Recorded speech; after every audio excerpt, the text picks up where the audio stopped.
बालेन शाहले झापा क्षेत्र नम्बर 5 मा अर्थात् केपी ओलीको लालकिल्लामै गएर यसरी घन्टी बजाएका छन् नि।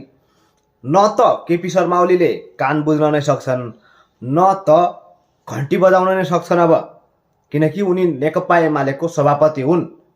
तर बालेन शाहले उनलाई यसरी हराएका छन् कि सायदै केपी शर्मा ओली अब अर्को निर्वाचनमा उठ्नलाई तम तयार हुन्छन् होला, किनकि नेकपा एमाले भित्र यस्तो भूकम्प गएको छ नि जसलाई सायद हर कसैले थेग्न सक्दैन। यो भुइँचालो केपी शर्मा ओलीलाई पनि झकझकाएर गएको छ।